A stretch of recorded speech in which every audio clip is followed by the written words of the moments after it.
Alors, je ne sais pas si vous l'avez lu là, mais il paraît que Sarkozy aurait à un moment évoqué le fait qu'il pourrait envisager de se retirer de la vie politique en cas d'échec à la présidentielle. On appelle ça le syndrome Jospin. Ouais. Sauf que Jospin s'était retiré après le premier tour parce qu'il avait vu d'un mauvais œil d'être dépassé par le père de la fille de Jean-Marie Le Pen. Mais là, Sarkozy, il parlait de se retirer en cas de défaite après le deuxième tour.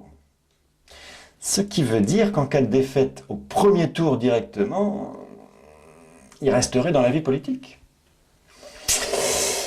Faut y réfléchir à ça pour savoir quand ne pas voter pour lui. Ah, c'est compliqué, hein.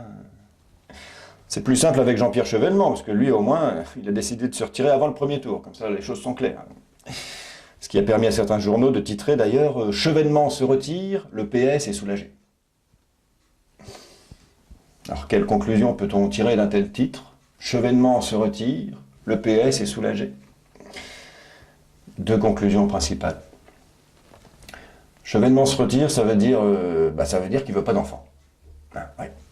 Il ne veut pas être qualifié de tombeur de François Hollande, comme il avait été qualifié de tombeur de Lionel Jospin en 2002, après lui avoir fait un enfant dans le dos.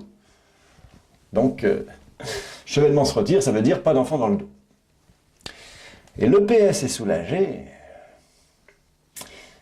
ça veut dire, à moins que je me trompe, que Jean-Pierre Chevènement, il en a une grosse.